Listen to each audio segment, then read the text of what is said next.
bajo la dirección de don Víctor Hugo Céspedes. Por lo que veo, ninguno de ustedes estuvo en la sesión especial que dedicamos a don Víctor Hugo Céspedes más temprano este año. Don Víctor Hugo Céspedes fue director de la escuela. En realidad fue el director que le tocó suceder a don Eduardo Lizano. Don Eduardo creo que fue el tercero, si mi memoria no me engaña. Eh, y, y sí, más o menos todos esos fueron profesores míos. Todos los primeros directores. Don Fabio hizo una tesis. Yo fui parte de la comisión, el que se la dirigió fue don Víctor Hugo, si la memoria no me engaña, y como se les informó, don Fabio fue un funcionario importante de la dirección actuarial y posiblemente de otros lugares, pero de la dirección actuarial de la Caja. Me convenció a mí, fue el que me convenció a mí de que creáramos la maestría en Economía de la Salud. Yo no sabría cuál fue el posgrado del que más me enamoré. Yo me enamoraba de los cursos, nada más de los cursos. Y tengo que decir que en esa maestría,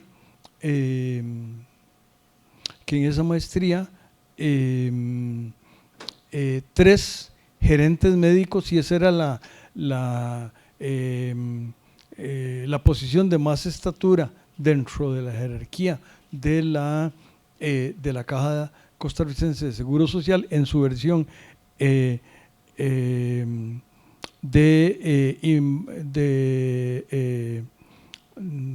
seguro de enfermedad y maternidad. ¿Cómo se llama?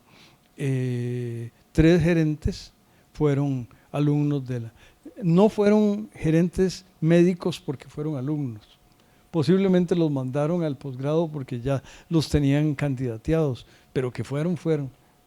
También es cierto que un número significativo de gente distinguida en banca también fueron alumnos de la maestría de banca.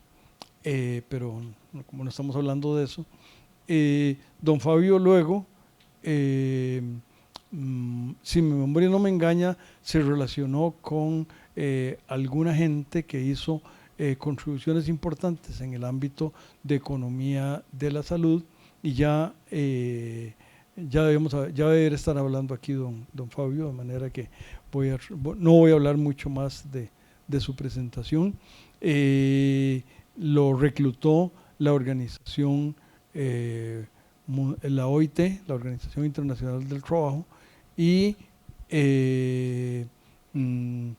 afortunadamente regresó al país hace unos poquitos años, la verdad es que no sé cuántos, y sigue siendo un destacado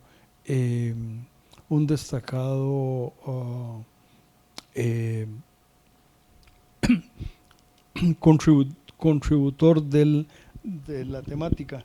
Tengo que decir que, nada más como a manera de muestra, este es un poquito viejo, pero estos son los cuadernos económicos del gobierno español. En su número 65 se llama Crisis y reformas de los sistemas de seguridad social, temas a debate, y este era el segundo volumen, que era aspectos empíricos. Estoy seguro que se ha escrito mucho, incluyendo don Fabio ha escrito, creo que aquí no, pero en muchos otros lugares ha escrito. Es un tema abierto. El gerente Barrantes estuvo en Economía y Sociedad hace unos 3 meses o algo así, y aunque no tiene nada que ver, el gerente Picado sí fue alumno mío, y le dirigí la tesis. El gerente Picado, que es el gerente administrativo,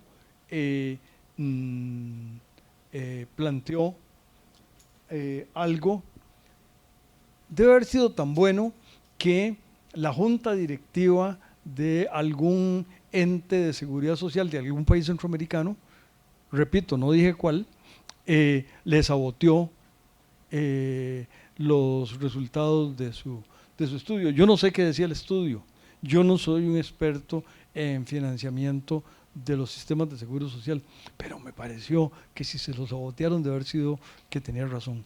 Pero como yo no lo leí, no se vale que yo diga que era bueno o que era malo, porque lo que acabo de decir es que yo no sé. Y lo que sí sé es que Fabio Durán es excelente y lo vamos a invitar a que nos acompañe y nos enseñe un montón de cosas que seguramente yo no sé y que bienvenido, gracias por estar aquí. Gracias, Juan Rafael, profesor Juan Rafael Vargas.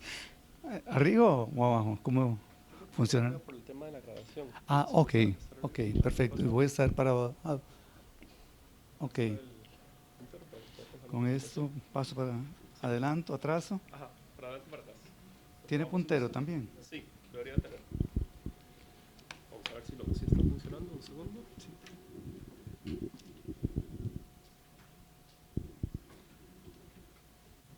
Ahí está.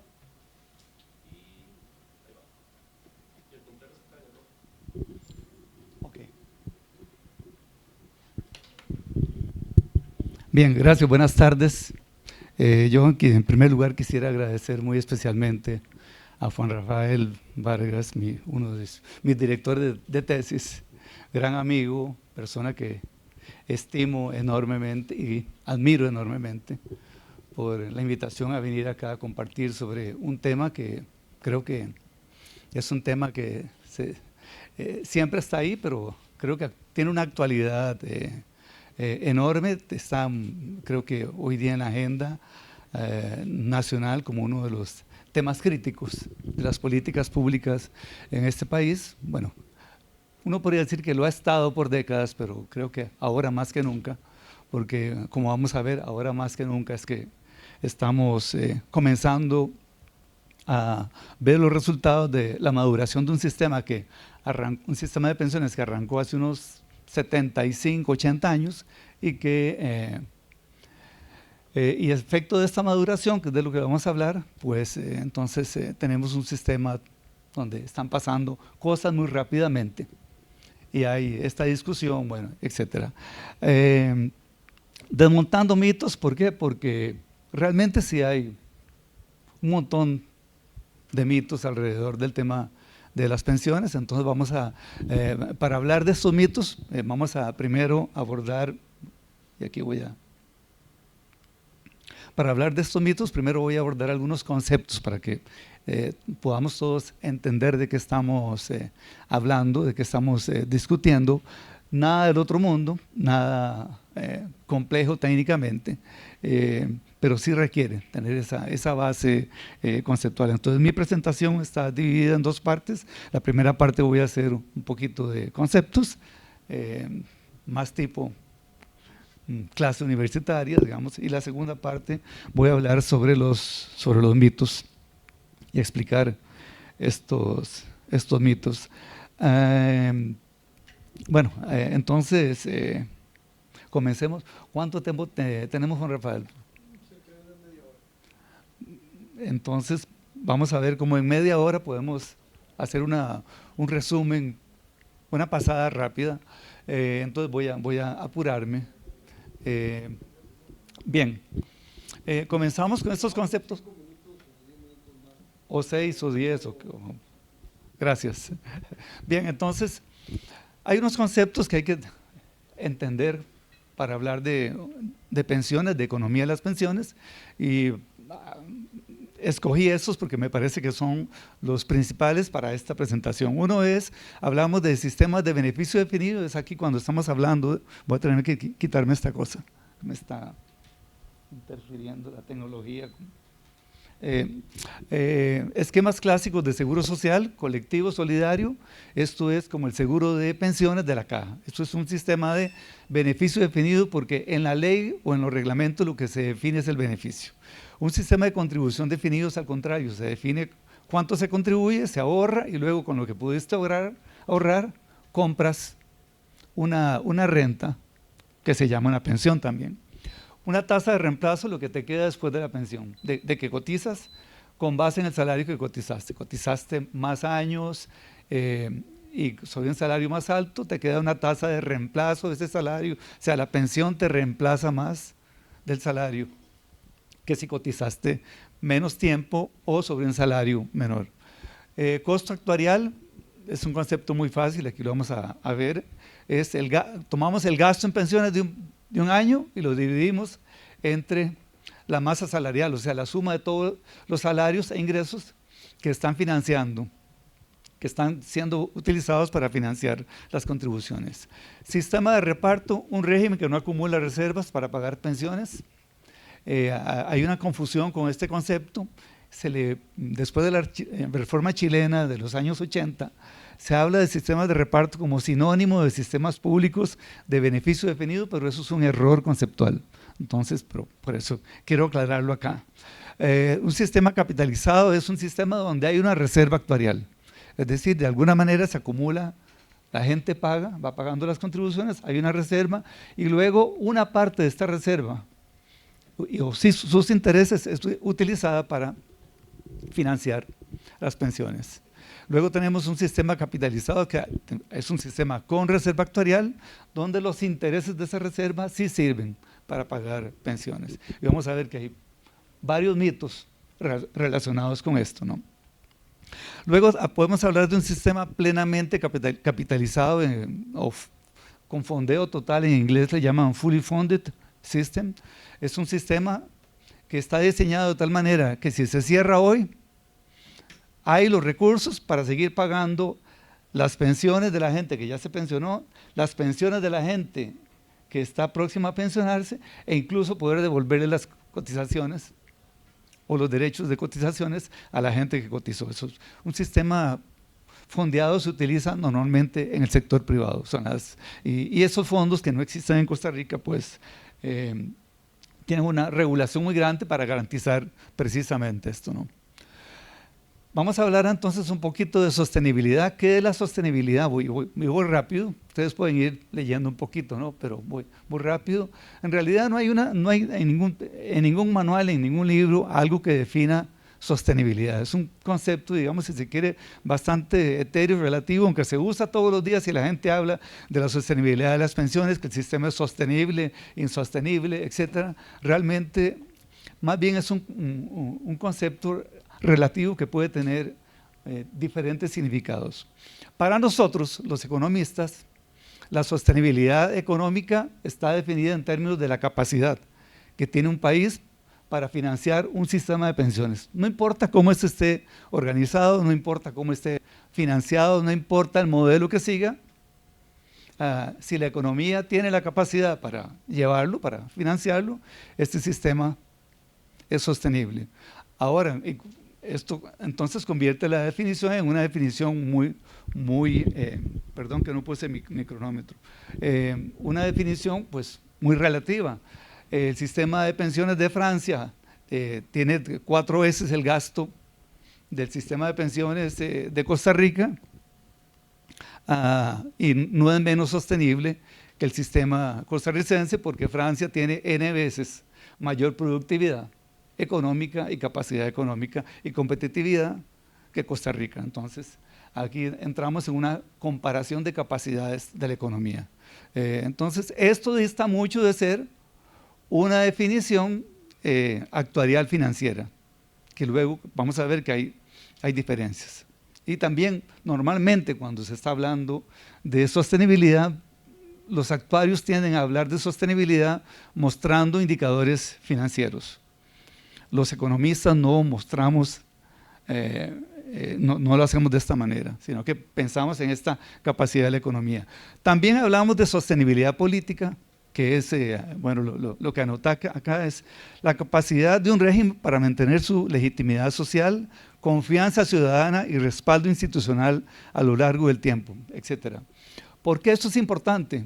Y está muy aparejado con la sostenibilidad económica, porque sabemos que precisamente cuando en una economía, cuando en un sistema se pierde la confianza, pues el sistema pierde de alguna manera. Cuando alguien pierde la confianza en un banco, en un sistema bancario, en un sistema institucional, pues se socava primero la sostenibilidad política y luego eso tiene una repercusión en la sostenibilidad económica. Entonces, estas cosas van completamente de la mano. O sea, uno no puede, o sea, cuando hablamos de sostenibilidad, es el todo, precisamente. Ahorita, todo lo que voy a hacer es explicar algo que van a ver que es un concepto muy sencillo, es cómo es la dinámica de los sistemas de pensiones en el largo plazo. Yo creo que si ustedes entienden esto, van a entender una buena parte de lo que es el problema de la sostenibilidad de las pensiones y de la dinámica de cómo funciona un sistema de pensiones. Y vamos para allá entonces. Esto es básicamente así. Nosotros en la evolución del sistema de pensiones tenemos lo que llamamos una curva de costos. El costo actuarial lo definimos como el gasto del año entre la masa salarial. Esa es la definición que usamos. Entonces, un sistema de pensiones en su proceso de desarrollo y maduración pasa por 3 etapas. Luego ustedes van a tener una copia de eso, así es que no se molesten mucho en leer mucho. Entonces, como está planteado en esta gráfica, ahí tenemos el tiempo. Esa banda de tiempo que está ahí puede ser una banda de unos 100 años, digamos, más o menos. Digamos que un sistema de pensiones normalmente maduraría en 80 años, encima de 75 años. Entonces, esa banda de tiempo es así. Tiene una primera etapa donde cuando el sistema es joven, la gente está cotizando, nadie se muere, nadie se jubila porque nadie ha completado los años para jubilarse. Alguna poca gente se genera pensiones por invalidez. Luego se empieza a morir alguna gente, y estas personas generan pagos de sobrevivencia, o sea, pensiones de muerte. Y el gasto comienza, o el costo, comienza a crecer lentamente. Este proceso puede durar 30, 40, 50 años, donde vamos a lo suave. Es decir, el costo va ahí. Estamos hablando de costos, nada más. El costo va suave. Llega un momento en que cuando la primera gente que entró a cotizar comienzan a madurar beneficios, esto va a pasar, digamos que unos 25, 30 años, la gente que comenzó a cotizar desde el principio, en 25 o 30 años comienzan a madurar sus derechos, es decir, comienzan a llegar a la ventana. Bueno, ahora ya no, ahora lo hacemos también por internet, pero a exigir sus derechos jubilatorios. Y entonces esto va generando una segunda fase del proceso de maduración que está acá. Y entonces los costos comienzan a crecer. Finalmente el programa o el régimen comienza a gastar y los costos comienzan a crecer. Entonces, imaginemos que el Seguro Social de Costa Rica, aunque comenzó en los 40, realmente la extensión fuerte del Seguro Social fue en los años 70. Entonces, el estirón grande de los años 70 lo estamos viendo ahora, unos 30, comenzamos a verlo en el 2005 más o menos, y lo estamos viendo más fuertemente acá. Más o menos en este proceso evolutivo, y seguimos, y esta curva va a seguir hasta llegar teóricamente a aplanarse. ¿Cuándo esta curva se esperaría que se aplane? Es decir, que los costos dejan de crecer cuando la gente que está ingresando al sistema se compensa con la gente que está saliendo. Se llama un estado demográfico relativamente estacionario, y entonces ahí pues se vuelve, digamos que se alcanza un nivel de costos estable, más o menos, máximo, más o menos. Entonces decía, este proceso puede durar unos 100 años en consolidarse.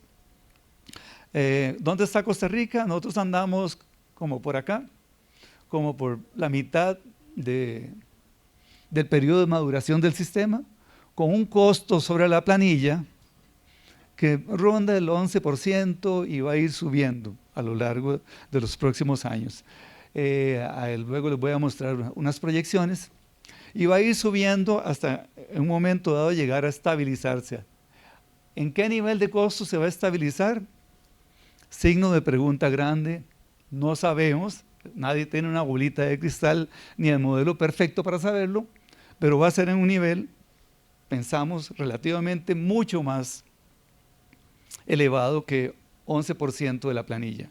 Probablemente 16, 18 o 20% de la planilla. Con esto lo que decimos es que un sistema de pensiones naturalmente tiene un proceso de maduración que eleva los costos. Lógicamente, detrás de este proceso hay crisis económicas, hay pandemias, detrás de este proceso hay una serie de acontecimientos demográficos que hacen que la expectativa de vida aumente, la gente viva más, etc.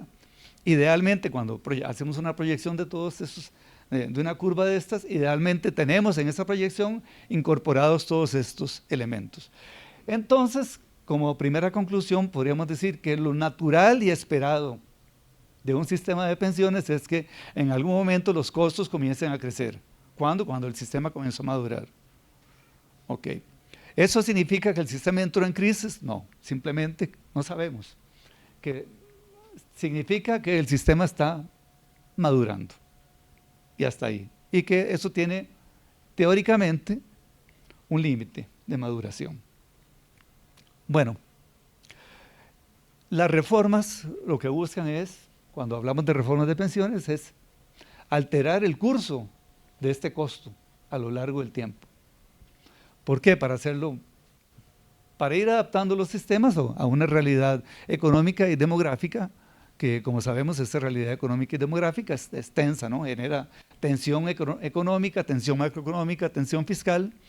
Y entonces, por ejemplo, aquí tenemos dibujado un caso donde tenemos una curva inicial de costos proyectada, digamos, y una curva final que es un desplazamiento debido a que se aumentó la edad de retiro,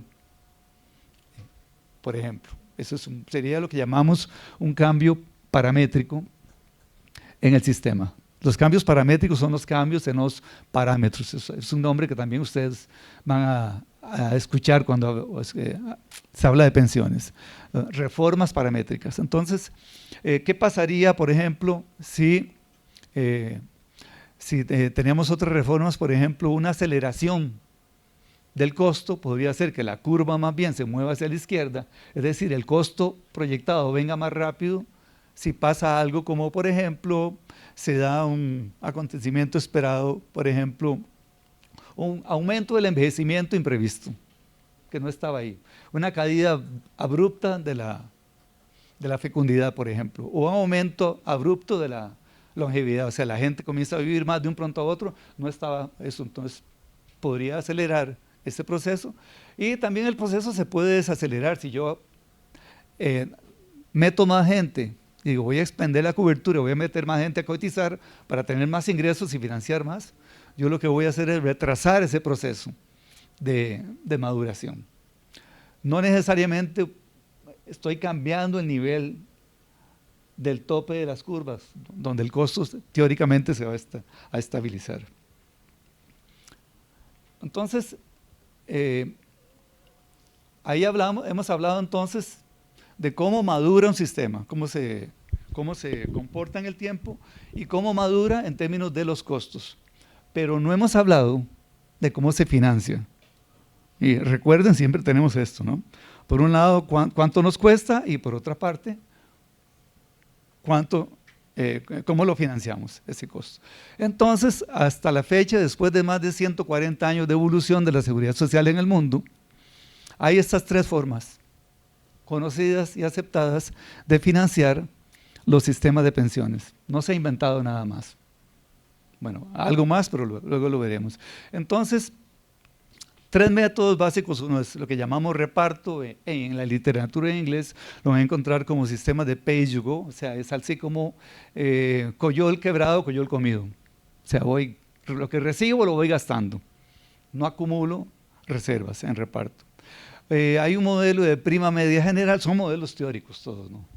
Que es fondeo total o capitalización colectiva. Aquí estamos hablando de sistemas donde hay financiamiento colectivo, por eso, sistema de beneficio definido. Arriba lo dice, beneficio definido. Y luego tenemos modelos de primas escalonadas con fondeo parcial. Entonces vamos a ver rápidamente esto y qué es lo que nos va a permitir ver unos datitos y luego ir a los mitos, si nos queda un ratito al final. Entonces, el modelo Pay as you go es muy fácil. Imagínense, es teórico porque es difícil implementar en la práctica, que yo voy todos los años calculando el costo, cuánta gente se me está pensionando y entonces voy ajustando la tasa de cotización, lo que llamamos la prima actuarial, la ajusto todos los años, un año la subo, otro año la bajo y ahí voy. Y entonces los ingresos van persiguiendo los costos. Ahora imagínense que esto es difícil de implementar en la práctica porque todos los años estar cambiando las tasas de cotización, pues es complicado de administrar. Entonces hay, digamos, lo que se llama un sistema de reparto que más o menos sigue este patrón. Okay. Pero es un modelo. El otro modelo se llama modelo de capitalización colectiva completa, que es así. Digamos que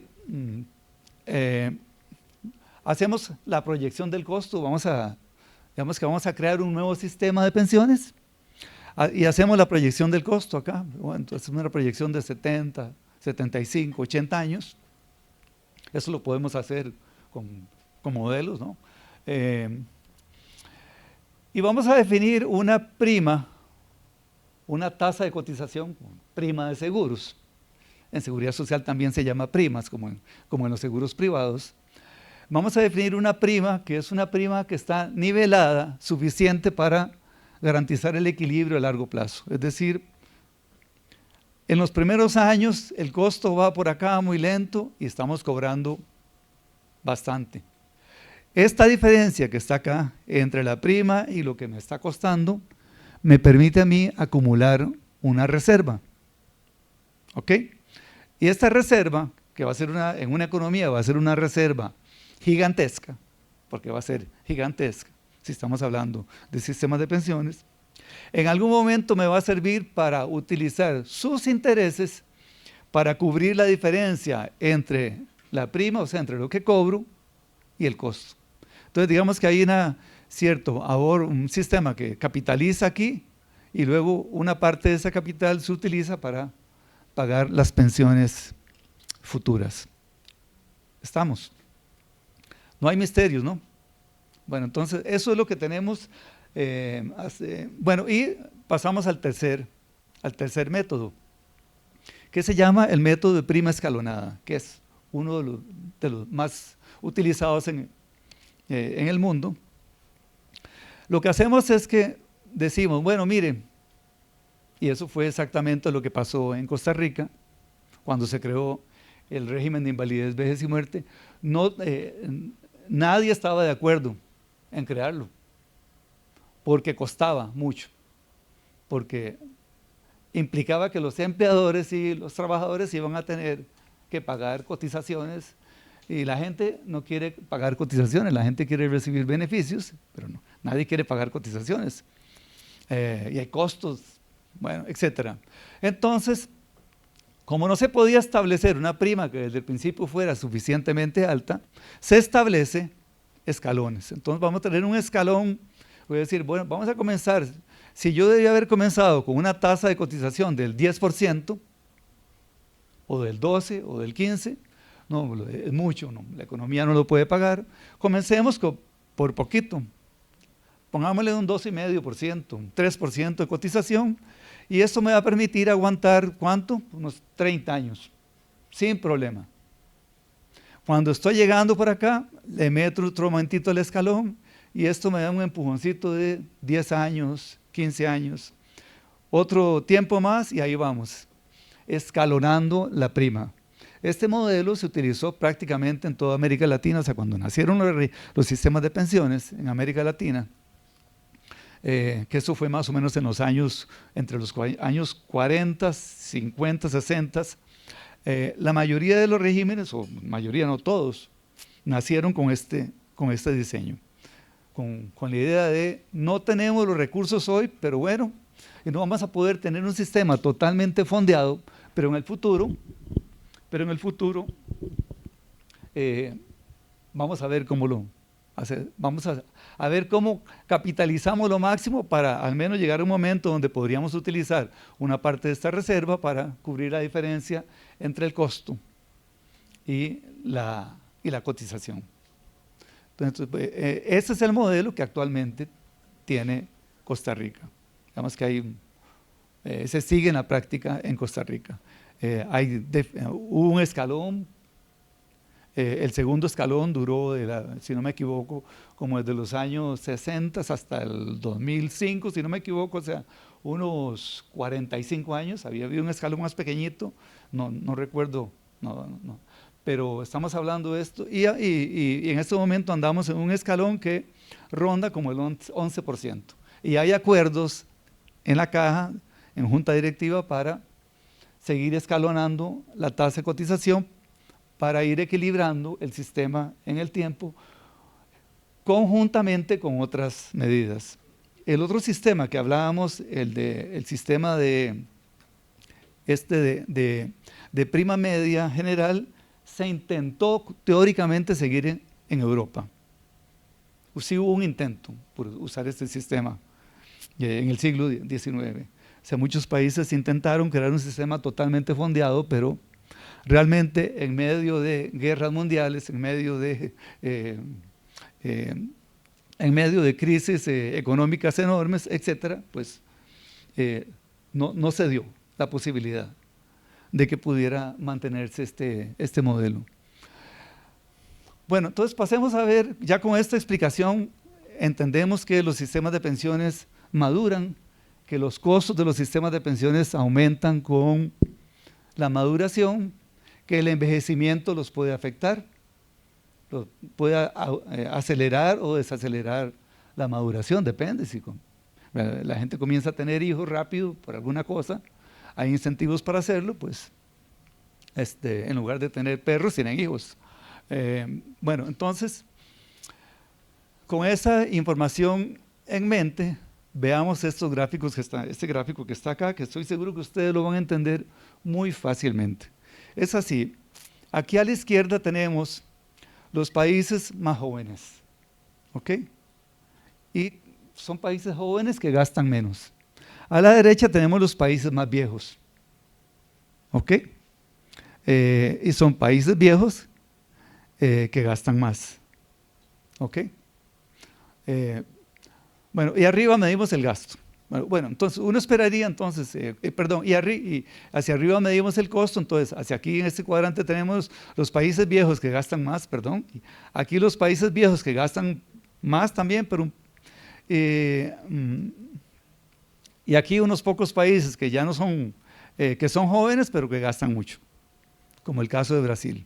Entonces, ¿qué es lo que vemos acá? Vemos que efectivamente hay una relación muy estrecha, muy directa entre envejecimiento, entre maduración demográfica y gasto de los sistemas de pensiones.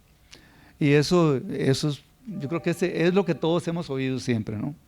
Que los países están envejeciendo y que entonces esto está haciendo que los costos exploten, etcétera, etcétera. Entonces aquí vamos a hacer la primera salvedad. Los costos no están aumentando solo porque los países están envejeciendo, están aumentando porque los sistemas están madurando en el tiempo. Arriba hacia la derecha tenemos estos países, por ejemplo ahí Italia es el campeón del gasto en pensiones, Grecia, Francia, Finlandia, etcétera, son países con un elevado gasto en pensiones. Aquí estamos hablando de, esos países gastan el 12%, el 13, 14, 15% del PIB solo en pensiones. Estamos hablando de niveles de gastos bastante considerables. Aquí en esta esquina tenemos apuñados los países normalmente de África subsahariana. ¿ok? Entonces, son países que gastan poquito, ¿por qué? Tienen demografías jóvenes, pero no solo por eso. Tienen cobertura muy baja, alta informalidad, cobertura muy baja, las pensiones son muy bajas, es decir, las condiciones económicas para financiar un sistema de pensiones y extenderlo son muy complicadas. Entonces aquí podríamos decir, tenemos a Burkina Faso por acá, Costa Rica por acá a la mitad, o Chipre por ahí, y Italia por allá. Pero vemos que hay una correlación bastante buena, que entonces se construye de maduración, cobertura y envejecimiento. Entonces, mientras en Burkina Faso la cobertura de la fuerza de trabajo del sistema de pensiones puede ser, digamos, exageradamente 5% de la fuerza de trabajo, en Costa Rica no llega al 60, anda en 50 y algo, y en Italia y en Grecia y en esos países es 100% prácticamente. Entonces aquí también en esta ubicación, aunque vemos que se relaciona muy bien con envejecimiento, también este envejecimiento está asociado a mayor cobertura. O sea, estos sistemas gastan más porque ya operan en entornos envejecidos, pero también porque tienen cobertura 100%, pero también porque pagan buenos beneficios. O sea, no es lo mismo la tasa de reemplazo y la pensión que se paga en Francia, por ejemplo, a la que se paga en Burkina Faso o en Costa Rica. Entonces aquí realmente estamos viendo el efecto, aunque solo estamos poniendo envejecimiento como variable, estamos viendo en realidad varios efectos actuando juntamente. Y entonces, ¿cuál es la conclusión a la que nos lleva esta gráfica? Pues que a mí me gusta mucho enseñarla. Bueno, Costa Rica está acá. ¿Para dónde se espera que evolucionen los costos del sistema de pensiones de Costa Rica? ¿Hacia Burkina Faso o hacia allá? Francia, España, Portugal. ¿Qué preferiría una persona? ¿Nacer acá o nacer en un país de estos, ¿no? En términos de expectativa de pensionarse, ¿no? ¿Qué queremos con el sistema de pensiones de Costa Rica? Que progrese, que su cobertura se extienda, o sea, que cubra más gente, porque actualmente hay un 40% de la población adulta mayor que no recibe nada, recibe 0 pensión. Y queremos que también la gente tenga buenas pensiones, las mejores posibles. ¿Cierto? Entonces, si queremos eso, esta proyección va a dar ¿para dónde? Para allá. Difícilmente para allá. Luego podemos discutir por qué, pero aquí tenemos países interesantes como República Checa, Nueva Zelanda, Noruega, Canadá está por acá, no, ya no lo veo, Países Bajos, bueno, pero son países donde el sistema de pensiones está organizado de una forma diferente y donde la forma en que se otorgan los beneficios para los sistemas públicos son bastante diferentes. Entonces, uno lo que esperaría es que como parte del proceso natural de maduración del sistema de pensiones IBM de la Caja, lo que espera naturalmente es que ocurra ¿qué? Que los costos van a seguir creciendo. Dijimos que en aquella curva estamos como a la mitad de esa curva. Ya agregando el efecto financiero y cobertura, pues uno esperaría que la ruta sea para acá y no para acá, excepto que haya una reforma que cambie todas las reglas súbitamente y que corte los beneficios súbitamente y que haga cosas bastante fuertes en un corto plazo. Bueno, excepto que pase eso, porque cualquier cosa puede pasar en este mundo, ¿no? Bien, entonces estamos hasta acá. Una conclusión es que es eso, ¿no? Los sistemas maduran, los costos suben. Estos países ya viven con costos de los sistemas de pensiones altos. Ya están, digamos así, acostumbrados a gastar mucho. Pero claro, uno oye la reforma, la gente tirada a la calle en Francia porque le aumentan la edad de retiro un año, en fin, hay Hay las reformas de pensiones y hay entonces la reacción de la gente a favor o en contra, normalmente en contra, ¿no? Esto que tengo acá es son proyecciones de la caja, de los estudios actuariales de la caja, de cómo se espera que evolucione ese costo. Primero tengo aquí el pasado, digamos que está, perdón, de acá. La línea roja es el costo observado. Aquella curva de costos que vimos, que se hace así, esa curva es la curva ya observada. Entonces vean que en el año 70 el costo era casi menos de 3%, fue subiendo ahí lentamente, llegamos al año 2000 casi al 7%, la tasa de cotización estuvo fijada por mucho tiempo en un 7,5% acá. Entonces siempre el sistema, aunque los costos venían subiendo, tuvo una oportunidad de hacer una pequeña reserva. Y luego llegamos acá al tiempo actual acá, más o menos, y acá para allá son proyecciones. Entonces vemos que en todo este tiempo hubo así como el costo anduvo normalmente por debajo de la tasa de cotización. Y entonces el sistema, que no fue diseñado como un sistema capitalizado, ya lo sabemos eso, ¿no? Lo dijimos, tuvo algún chance de generar alguna pequeña reserva. Digo pequeña porque es pequeña. Más o menos esa reserva alcanza para financiar 2 años de gasto. O sea que realmente alcanza para poco. Bueno, y de acá para acá tenemos estas 3 proyecciones. No sé si a ustedes les parece, pero yo tengo si veo una proyección que los costos se me están estabilizando en el 27%, que no hay que asombrarse de eso porque ya vimos que los países europeos andan por ahí, más o menos. Tenemos otra proyección donde los costos se están estabilizando en el 33%, bueno, ni se estabilizan, llegan a un punto y comienzan a bajar, cosa que a mí me parece extraño, pero bueno, no me voy a meter en el detalle, si no salgo con el tiempo. Y luego esta proyección, que es la última, donde los costos ya se disparan hasta el, digamos, 40% de los salarios. Que también a mí, o sea, yo le pongo el signo de interrogación. Porque uno esperaría que estas proyecciones, con modelos que están muy estudiados, con información que es muy buena, etcétera, uno esperaría que las proyecciones den más o menos parecidas, que uno puede hacer un cambio de supuestos y decir, bueno, la tasa de fecundidad no va a variar tanto, pero va a variar un poquito menos, un poquito más, pero uno no esperaría estas variaciones en una proyección tan importantes. Lo que sí podemos rescatar de esto, para ver el punto positivo, es que todas las proyecciones dicen lo mismo, o sea que el costo va a subir, o sea que aquello que vimos como modelo teórico, pues con las condiciones actuales, ese modelo teórico más o menos se dio en el pasado y se va a dar en el futuro de acuerdo a las proyecciones. Bien, entonces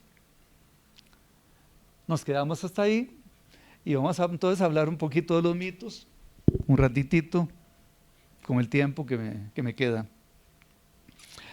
Bueno, entonces, ya ustedes se imaginarán con todo lo que hemos hablado, ya de alguna manera hemos adelantado algo, ¿no?, de conocimiento, cuáles son algunos de los mitos, pero no todos, y yo voy a intentar abordar unos cuantos también, no todos. Para eso requeriríamos tal vez una sesión un poquito más extensa.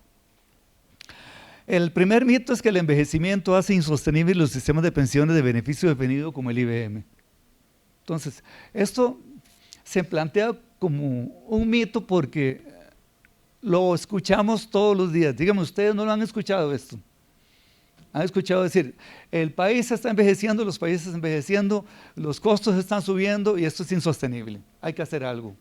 Entonces, bueno, No puedo contar la historia completa, pero en los años 90 el Banco Mundial publicó este libro y lo distribuyó miles de veces, y con una campaña de unos 5.000 millones de dólares, el Banco Mundial intentó convencer a todos los países de América Latina y a los países de Europa del Este de que se mudaran a un sistema de cuentas individuales, como el ROP hoy. Entonces podríamos decir que incluso el ROP hoy existe por las presiones de los años 90, toda esta ola privatización de las pensiones de los años 90. Bueno, entonces, ¿cuál es la realidad? La demografía presiona, pero no quiebra los sistemas públicos. La sostenibilidad depende del diseño, del pacto social y de la adaptación paramétrica, no del envejecimiento per se. O sea, si aceptáramos que el envejecimiento destruye o vuelve inviables los sistemas de pensiones, entonces no habría sistemas de pensiones en Francia funcionando parecido como funciona en Costa Rica, no habría sistema de pensiones en Finlandia, no habría sistema de pensiones, etcétera, etcétera, etcétera. Entonces, esto es un mito, realmente, es un mito. La demografía presiona, sí, los costos suben, sí. ¿Esto genera una presión fiscal sobre el financiamiento de los sistemas? Sí. No estamos diciendo que no haya el desafío. Lo que estamos diciendo es que no hay que asociar el aumento de los costos, que está bastante vinculado al envejecimiento, pero no solo, con la narrativa de la insostenibilidad. Porque precisamente esta narrativa de insostenibilidad fue utilizada con este propósito, con una serie de experimentos que luego fueron experimentos fallidos. Bueno, entre lo que ustedes leen y yo hablo, podemos ir completando el picture, la imagen, ¿no? Entonces, pues la experiencia mundial no dice esto. La experiencia mundial actual dice que en países envejecidos los sistemas están funcionando. Los países tienen que buscar la manera de adaptar. Entonces, el otro mito es que se gasta mucho en pensiones y que el aumento de los costos genera presión fiscal y es insostenible. Bueno, eso está muy vinculado con lo anterior. Pero aquí estamos aterrizándolo un poquito más a Costa Rica. El discurso que escuchamos es, no, ya se gasta mucho. ¿Y qué vamos a hacer? Porque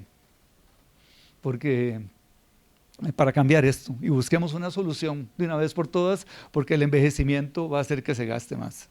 Bueno, allá están, ¿se acuerdan de aquella grafiquita? Aquí está. Bueno, es que ese gasto que tiene actualmente el sistema es el gasto natural asociado al proceso de maduración del sistema. Y si la maduración continúa, el gasto se va a extender. ¿Es una señal de crisis? Pues alguien puede querer leerlo así, que es una señal de crisis. Pero ya sabemos, por lo que hemos hablado, que es un proceso, que ese aumento del gasto es un proceso natural de maduración. ¿Se gasta mucho? Bueno, depende con quién se compare. Costa Rica gasta mucho. Si se compara con Honduras, que está por acá, o Guatemala, o El Salvador, o con Burkina Faso, pues Costa Rica gasta mucho, pero si se compara con Francia o Italia, pues el gasto no es tan grande. Entonces, vemos que eso es un tema relativo y que la crisis que quiere asociarse al envejecimiento no es tal crisis. Es un proceso de maduración que presiona los costos hacia la alza y que genera una presión fiscal, sí, evidentemente, que genera necesidades de financiamiento, sí, evidentemente, etc. Bueno, son altas las cotizaciones sociales en Costa Rica, sí, muy rapidito. Esto es países de la OECD. En Costa Rica, 8.94 o 34 del PIB. Bueno, eso está a la mitad de la tabla, digamos, o menos de la mitad de la tabla en los países de la OECD. O sea, uno podría leer esto de muchas maneras, pero yo lo que leo aquí es, bueno, hay espacio, digamos, para crecer en términos de gastos. Y no es un pecado. Ok. Estos son tasas de cotización en regímenes básicos de pensiones, como la caja, la comparativa de los países de la OECD. Acá está Costa Rica, que anda como en el 9, digamos que el 10% sin quitar la cotización la contribución del Estado. Bueno, y ahí tenemos el resto, ¿no? Esto es suma empleador-trabajador. Vemos que tampoco en Costa Rica las cotizaciones sociales en este momento son altas o explosivas. Hay el discurso de que son tan altas y que restan competitividad y que ya no se puede más y que hay que buscar la manera de descargar a las empresas de las altas tasas de cotización porque está generando informalidad, etcétera, etcétera. Hasta ahí lo dejo. Otro mito es que hay una gran reserva para pagar pensiones. Ustedes ya saben con lo que hablamos que esto es un mito, pero es un mito muy arraigado en la mente de la gente, en la población.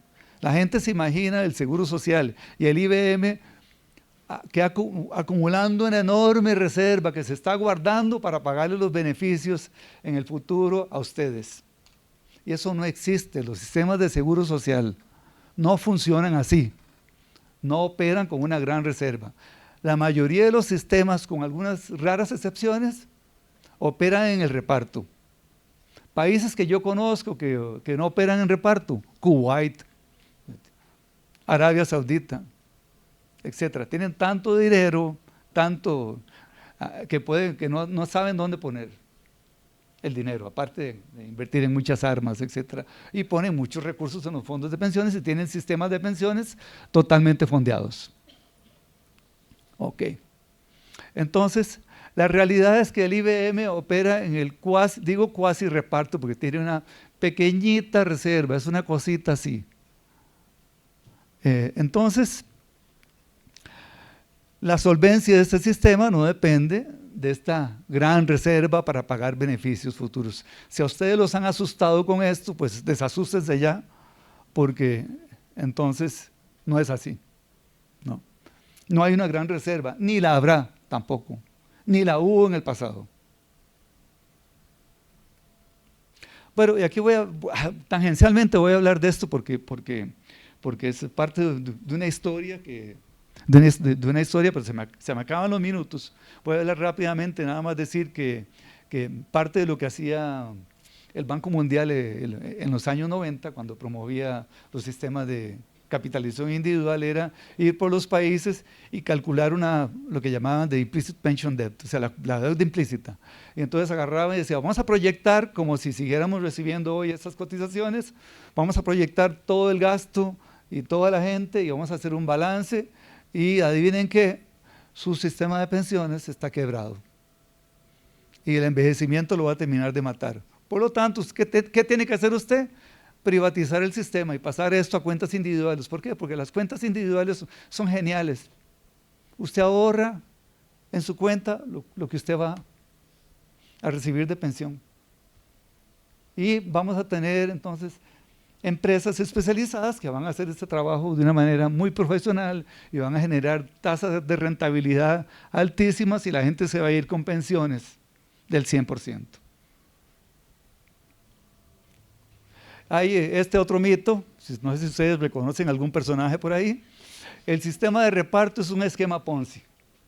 Entonces, claro, si yo parto de la premisa de que un sistema de pensiones tiene que estar diseñado para que esté plenamente fondeado y no está fondeado, pues es muy fácil decir, como no está fondeado y a las futuras generaciones probablemente les va a tocar pagar un poco más y tal vez pensionarse más viejos, pues ustedes se van a pensionar más viejos probablemente, o sea, una edad de retiro más alta, pero van a vivir más también. Entonces, una operación de ese tiempo que se vive más, convertirla una parte en ocio y otra parte en trabajo. ¿No les parece justo, no? Que sea así. Bueno, entonces es muy fácil venir con esta argumentación, es muy fácil de presentar esta argumentación y decir, esto es un esquema Ponzi. Aquí lo que tenemos es un esquema de solidaridad entre generaciones. Estos, para los que defendemos la seguridad social, porque aquí estamos hablando de ideología, esto es pura ideología, los que defendemos los sistemas de seguridad social, pensamos que la solidaridad intergeneracional es una cosa positiva que la solidaridad entre grupos de ingresos es una cosa positiva, que la solidaridad entre hombres y mujeres es una cosa positiva, no una estafa. Y por eso entonces planteamos esto como un mito. Seguimos avanzando, me quedan 3 mitos y ya gasté mucho tiempo, voy a ir más rápido. Las contribuciones sociales, cargas sociales, crean informalidad y desempleo. Ustedes lo escuchan todos los días y escuchan a todos los doctores de economía del Banco Mundial, de la OECD, del Fondo Monetario, a todos los liberaloides repitiendo este discurso. Y ustedes conocen obviamente este modelo, ¿saben? Ustedes son estudiantes de 3º o 4º año. Conocen el modelo, este modelito, ¿no? Aquí, oferta de trabajo, demanda de trabajo. Y entonces, ¿qué pasa si le ponemos un impuesto al trabajo, que es la tasa de cotización al salario? Pues desplazamos la curva de oferta a la izquierda, el costo marginal de la mano de obra sube y entonces el precio de equilibrio sube, o sea, el salario de equilibrio sube, o sea, se crea una ineficiencia en el mercado y la demanda de trabajo se contrae. ¿Lo han escuchado alguna vez esto, no? 1000 veces, ¿no? Bueno, entonces, este modelo se utiliza para decir que las contribuciones sociales crean informalidad y desempleo. Es un discurso que se repite ciegamente, sin contraste con la realidad. Bueno, entonces nosotros ahí hemos hecho, estando yo en la OIT, hicimos este trabajo, que es un trabajo a profundidad, 3 años de trabajo, rastreando información, viendo todos los estudios que habían sobre casos en que se bajaron las tasas de cotización, se bajaron los impuestos a la planilla, para analizar el impacto, todos los estudios que habían, las reformas de pensiones donde esto se hizo también, porque esto, evidencia, cero evidencia. Bueno, entonces, no me voy a andar aquí, este es el estudio del que estoy mencionando, y voy a saltarme esta. El otro mito tiene que ver con carga tributaria. Estoy seguro que ustedes han escuchado este discurso también. Dice, la carga tributaria de Costa Rica ya muy alta, no hay espacio para financiar la protección social. Ya los impuestos están al tope y Costa Rica ya no puede perder más competitividad porque estamos en un nivel muy elevado. ¿Mito o realidad? ¿Qué les parece? Bueno, ¿dónde está Costa Rica? Acá en esta gráfica. Perdón, está arriba, sí, perdón. Entonces, estamos hablando más o menos de ingresos tributarios, es como un 24, aquí tengo la información. Se estima que,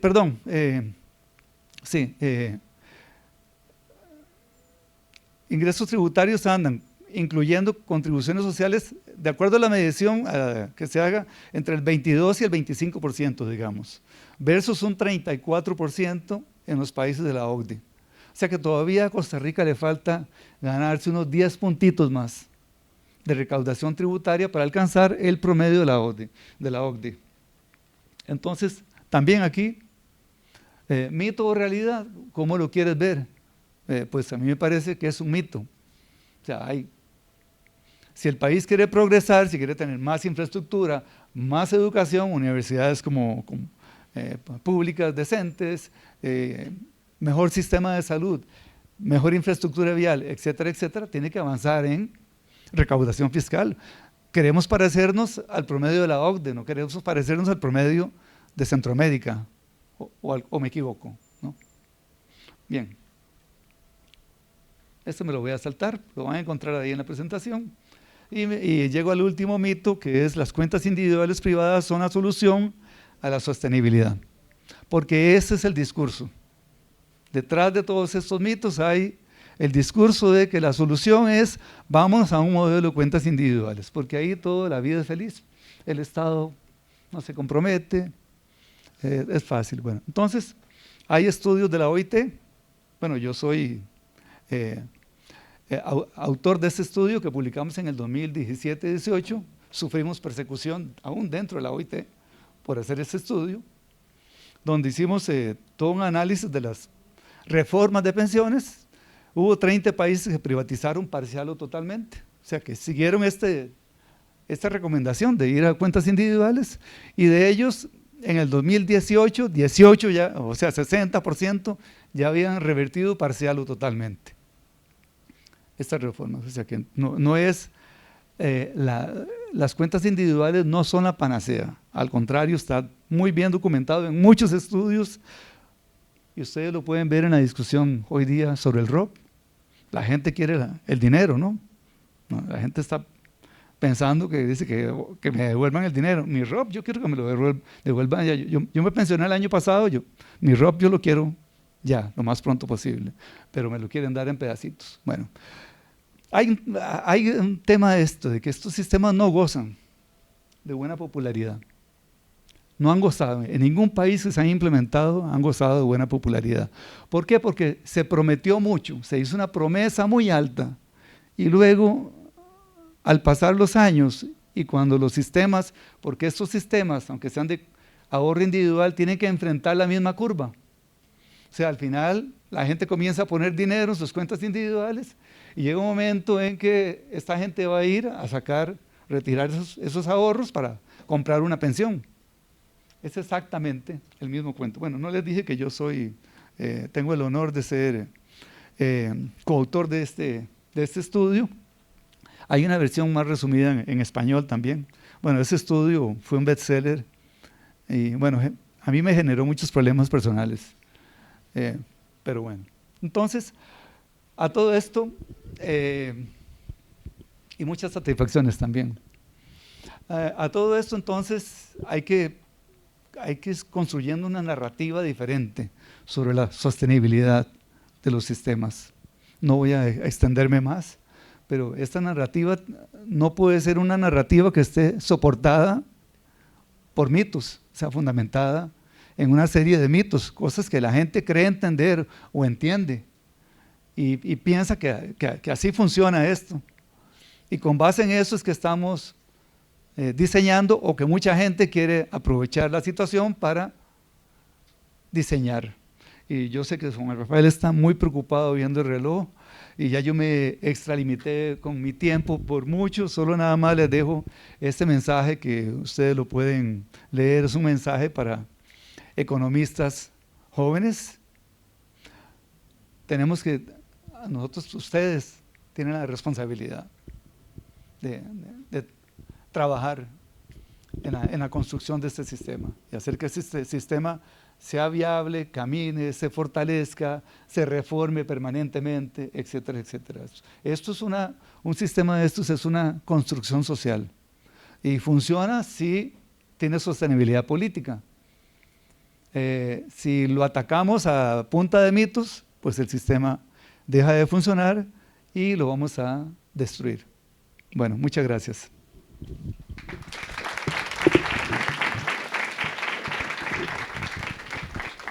Muchas gracias, Fabio. Por el tiempo, me parece que sí, de manera que de alguna manera quiso que no le preguntaran, pero vamos a parcialmente, si hay una o dos preguntas, las aceptaremos. ¿Alguien tiene? Allá creo que hay una.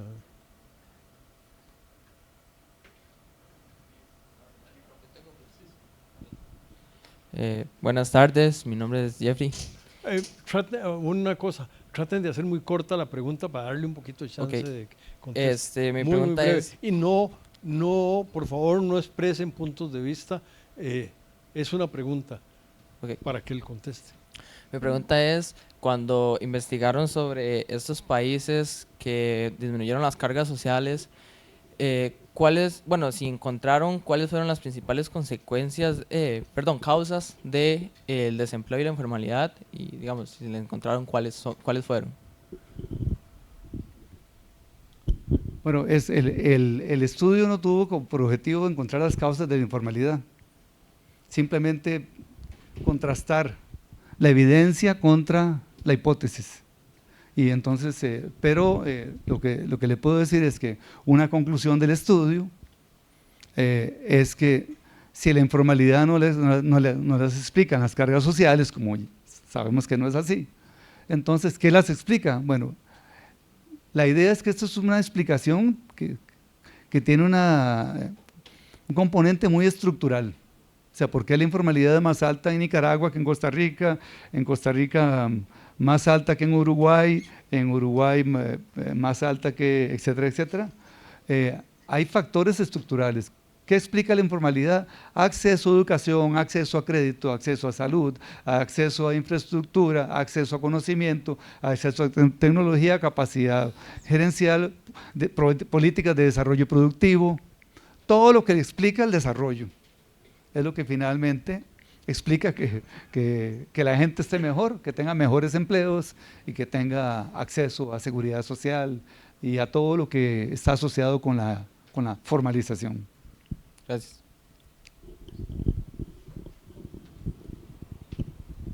Buenas tardes. En la gráfica que hablaba sobre mayor gasto, mayor vejez, la que vimos todo el rato con respecto a los países, bueno, yo noté ahí a Japón muy tirado a un porcentaje muy alto digamos, de vejez, pero tampoco estaba en un porcentaje tan alto con respecto al gasto. ¿Eso significa de alguna forma eficiencia en el gasto? ¿Hay algún país o algún sector de países que uno pueda decir, ok, estos países por donde están ubicados son eficientes y así es como debería de ser?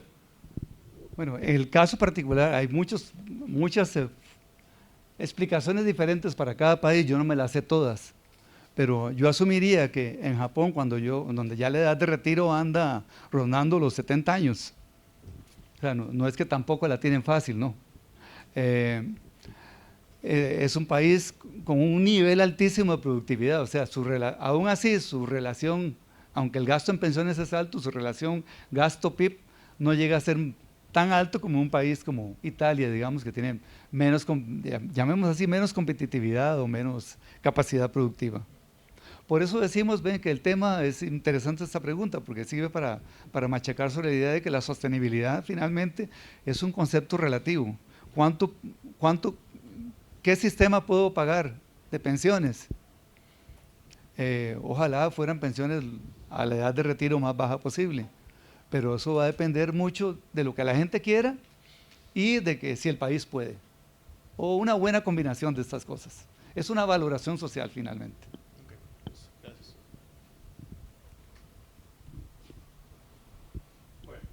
¿Se acabó? Gracias. Gracias por... tengo algo que leerles. Universidad de Costa Rica otorga el presente certificado de agradecimiento a Fabio Durán Valverde por el valioso aporte que brindó como expositor de la conferencia titulada La sostenibilidad del IBM CCS, desmontando mitos, en el marco de la Cátedra de Economía Alexis Orozco en el segundo ciclo 2026, dado en la ciudad de San Pedro a los 26 días del mes de agosto de el 2026, y lo firman la directora y un servidor de ustedes. Les voy a dar un dato. Yo contribuyo, sigo trabajando, y por cierto, todavía hoy quería que el bus no me dejara, de manera que más o menos medio corrí unos 10 minutos. Entonces,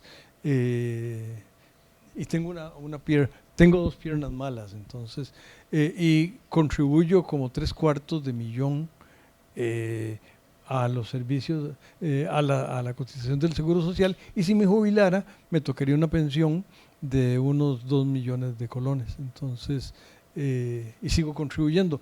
Don Gabriel Macaya, que fue rector de la Universidad de Costa Rica, se jubiló el año pasado y me explicó el otro día por qué tomó esa decisión. Sigue trabajando, por cierto, para la Universidad de Costa Rica, nada más que ahora lo hace bona fide, como se dice en otros contextos.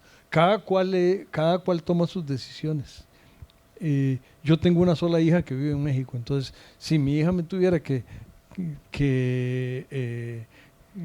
como ocurría hace 150 años, que los hijos sostenían a los padres cuando se volvían viejos, pues yo tendría 0 en este país. Entonces, no quiero decir que esa es la única decisión, pero me parece que... y nunca he aceptado que me devuelvan nada del ROP.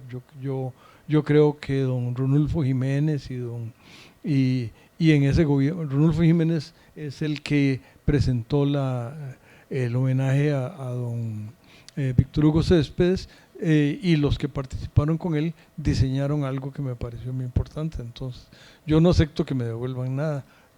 Es mi decisión, sí es mi decisión, pero ese es un poco... muchas gracias. Muchas gracias, Juan Rafael.